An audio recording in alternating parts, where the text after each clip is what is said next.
Hi guys, just wanted to finish my review of the weekend's rugby. So I was just kind of talking about, Leinster getting the rub of the green against Connacht, but at the same time, it wasn't as if Connacht didn't have chances to wrap up the game. And then my standout performers. So I'll start with Leinster because when I got back from my night out yesterday, I literally watched it, so it's fresh in the mind. So then my star performers, and who I thought really contributed to Leinster getting the win, but also a few really good performances by Connacht players as well. So we'll start with Leinster anyway, because they were the home team. But the game was obviously very close. Like Connacht put it to Leinster and felt like they were unlucky in a lot of ways, especially that clear out on Bundyaki by Geordie Barrett. But with Leinster, I thought Barrett was solid, got man of the match. Yeah, I thought he played well. Um, but I wouldn't have given him man of the match in that game. I thought a player like Charlie Tector, who was just beside him, played very well. Thought he was excellent. Thought Andrew Osborne on the left wing, who I couldn't remember, even though he had a really good game. Um, thought how can I not remember that? I think I'm used to seeing him playing on the right wing. That's probably why. I thought Jimmy O'Brien play on the left. No, he didn't. It was Oitzel King on the right, and then Osborne on the left, and Jimmy O'Brien was playing fullback. And then obviously they moved Geordie Barrett into centre with Tector. So I thought the centre partnership worked really well. I thought Barrett was solid, did what he needed to do, and he set up the try for Tector, so did really well there. Um,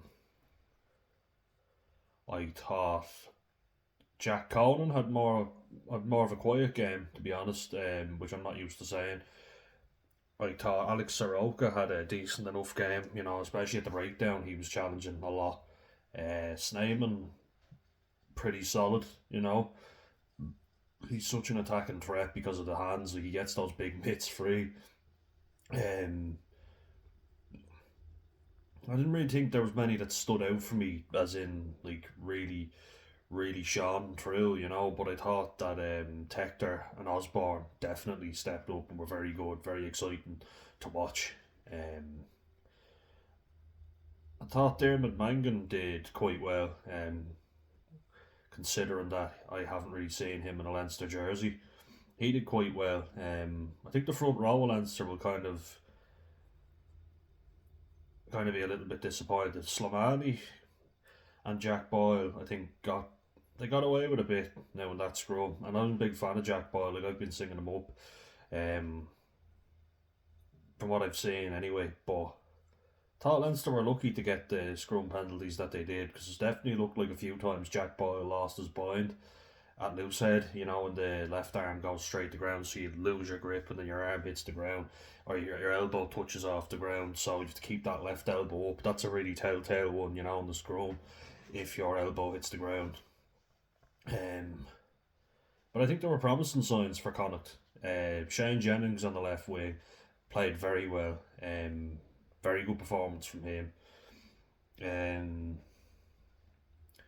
Kane Prendergast has really come into his own, in fairness to him. He's really doing well, so being quite impressed with him. Pierce O'Connor got a bit of a bang to the head, so don't know if he was right, didn't look it, but hopefully he's alright.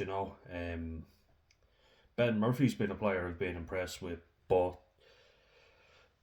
yeah, he had one of his more quiet games considering how well he has been playing. But I've no doubt that he will be one for the future. He did and has been excellent this season. So no, I've no doubt that he will do well. And he's fit into that Connacht team very nicely. As I said in the front row, like it's a bit unlucky. Connacht could have considered themselves very unlucky not to get a few penalties from the scrums. Josh Murphy's one of those combative players, isn't he? Him and Sneyman going at it. I was ready kind of to side with the Irish player and go, oh, what's Sneyman doing? But in fairness to Sneyman, Josh Murphy elbowed him in the face first. So can't really blame him for reacting to that. I thought Hurley Langton was very strong. He looked very good.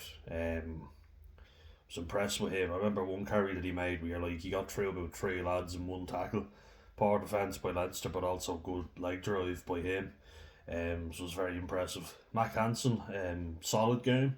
Wouldn't say excellent, but I wouldn't say bad either. I thought he had a good game, and rightfully peeved at the end, you know. Um, to be honest with you, like I watched the Leinster game before leaving. I watched the first half before heading off on my night out, and wasn't really impressed. It was quite a boring game, and to be honest with you, it wasn't much better when I came back. Quite a dull game, you know. Um, yeah, it really wasn't very impressive. I thought like Leinster certainly don't look as impressive as you would expect them to look, and Connacht definitely could have won that game. I believe, but so boring. Like I was there seeing Leinster against Munster in Croke Park, and you think to yourself, that's a big stadium. Like that was sold out as well. Like everybody was gone, and yet people were leaving early. Because like once Leinster at the bonus point try wrapped up in the first half, they just shut up shop and said to Munster break us down, which they couldn't do. But we know all the shit that's been going on with Munster in the background. Yeah, so top players for me of the whole game: Charlie Tector, Shane Jennings, Andrew Osborne. I thought Hurley Langton was very good. I would also say, see, it really wasn't a memorable game, so it's going to be a hard one. Really is. It's such a bad game to watch. Yeah, like, that's probably it. Jordy Barrett, solid, did what he had to do, so lucky to stay on the pitch as well. Um, but no, solid game from him in fairness. But yeah, really poor game to watch. I'm so glad that I didn't watch the whole thing all at once. Yeah, not overly impressed. But look, that's that. The Ulster and Munster game was a bit more exciting. Now, they're about cagey now, I have to say. Um, Tom O'Toole had a very good game until he got his red card, and yeah, look, under the new laws, that's a textbook red card. I was talking about it in the previous video, but you can't do that. You know, like he fell awkwardly on Alex Nankivell. I don't think there was intent to hurt the player, but it was very dangerous. Especially when you look at Nankivell, that in rugby league what they call it is a crusher tackle. When you push the back of the head, really jars the neck. It's a very jarring tackle, and they fall on you, and it's not very nice. And when his leg was like stuck out in a straight line, it just jars. So yeah, very awkward one, very painful looking. In fairness though, too, he went up to check on Nankivell afterwards, so kudos. And that's after he got the red card, so you can't say that he just went up, to try and get some sympathy from the ref. After he'd been red carded, he went up to check on him, so fair play to him for that. But yeah, like quite a tight encounter. Ulster can consider themselves very unlucky. Um, but also Munster, fair play to them. And Tom Farrell was excellent. Like he really showed what he's capable of. And I think he kind of thought of it with him. Like, he was a good ball carrier, but he showed. I think now expectation of him will grow because he's shown us all how good he can be, like a hat trick. And to be fair, there was no real standout performers for Munster apart from him. Like Shane Daly, always good. I've been singing his praises forever. Calvin Nash had good spells. Nankivell quiet. Paddy Patterson now, in fairness, was decent. He got around very well. The F bomb man. Anyone ever see that interview after the South Africa A game? Oh, where he said, and just fucking, everybody's looking at him going, do you realise you're in an interview and you're just swearing? But look, did well. Did what he had to do. Crowley had a poor night off the boot though, didn't he? You see, like I was singing his praises after the game against Stade Francais, but then like that game he just kicked so poorly, and could have cost them, because they got the four tries, but he didn't convert them. So you have to think to yourself that was lucky because he could have cost them in the end, but thankfully for them it didn't.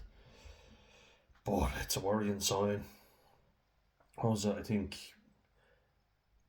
yeah. So he converted 1 out of 4, which is not great, especially if you want to be the Ireland 10. Um, it's definitely not consistent, and that's worrying to see. But like with Ulster, like they were good. I think their back row, like the Ray brothers, and then McNabney was quite good. McCann at number 8. I thought Sheridan when he got that try, very good play as well. Um, and Tom O'Toole was good until he went off. And I have to say now, there's a player now I haven't seen an awful lot of him, but what I have seen, and especially watching him against Munster, I was very impressed. Is Scott Wilson? Like the speed of the man, he just took off. There's a future tie head for Ireland right there. Now obviously a bit more consistency, but he looks like a solid player, and then his ball carrying is insanely good. I was very impressed with him. Um, no, he's one now I like the look of, you know. And then yeah, McCluskey kind of did what McCluskey does. wasn't great though. I've seen McCluskey have better performances than that for sure. Um, I haven't seen an awful lot of Ulster lately. I think quite dull in general from the Irish provinces, and especially in the Interpro, you expect a bit more bite. Now there was a bit of scrapping and fighting, I know, yeah, but it wasn't very enjoyable in a lot of ways. You do expect better. Michael Lowry I thought was solid, but I've seen him have better games. Now, just the way the game went, that's fair. You can't always be amazing, but nah, it was scrappy. Gavin Coombs as well didn't have his best game. Not nobody really did. John Hutton was all right. Seeing him have better games. Tom Ahern, now he's after getting loads of injuries and you know had a bit happen, but definitely can expect better from him in the future. But there was some really nice hands to set up the tries. Like lovely interchange between Calvin Nash, Tom Ahern, and Tom Farrell. As I say, Tom Farrell was excellent. Like every time he got the ball, he looked dangerous. He held on to it, he dummied, he wasn't just giving the pass and he went through, and his acceleration through the gap was brilliant. And I think he's really hit the ground running with Munster. I think at Connacht you kind of thought he would push on, and he never really did, but I think he's found his feet now with Munster. So hopefully he can keep this form up, because if he can, it's an exciting prospect. And deserve man the match, like a hat trick, in a game that's very tight. He stepped up. When it goes without saying, he won the game for Munster without his tries. Because Crowley's kicking wasn't great, so without Tom Farrell, they don't win that game. Simple as. And then Shane Daly stepping up like he always does. Always impressive, Shane Daly, so fair play to him. Thought Noel Scannell was good, I have to say. The other two front rowers, John Ryan gave away a few penalties, but look, I'm a fan of John Ryan. I think he's been hard done by. Stephen Archer, fair play to him, still going strong. You know what you're getting with Stephen Archer. He's a solid scrummager. Does the set piece very well. Not the most exciting player to watch. He's no Tyke Furlong, but who is? You know, you have to appreciate players like him, like Stephen Archer, who are there week in, week out in a position like prop, which is tough. But fair play to him. He does it every week, so he has my respect, and he deserves it. But no, it's so wins from Ulster and Leinster, nothing overly exciting, quite cagey encounters. I think Ulster can consider themselves very unlucky. They were held up a few times. Just look like they don't have the firepower, and which is strange. You expect Ulster to have that. You think to yourself that they would, given the size of them, like they're big, strong lads. But yeah, it's not the greatest thing to talk about. But like the yeah, It's not great, is it, when you're talking like this? You expect to be excited and speaking up the Irish teams, and just didn't get that. Not at all. So I think like the standout performers for the weekend are Tom Farrell has to top that hat trick. Well done, sir. Well done. Um, Scott Wilson, even though he came off the bench, I thought was very good. He showed what he can do. Um, I thought that Shane Daly was very good as well. Shane Jennings looks like a really good player. Very impressed with him. For sure, good prospect. Then, yeah, not a whole lot. Cahill Ford showed moments, but yeah, Paul Boyle, the Corey man, so representing, he wasn't bad, kind of solid, but yeah, don't really want to drag this video out too much, guys. It's just I'd like to see, I'd like to have a bit more to talk about, but it was quite dull, wasn't it? Like, let's be honest, which isn't good. Like, but we're hoping it can pick up. Like, it wasn't a full strength squad, I think, for any of them, but I'm being generous here. But anyway, let me know what you guys think if you're watching the games. Just to know your opinion, be interesting, and see you in the next one.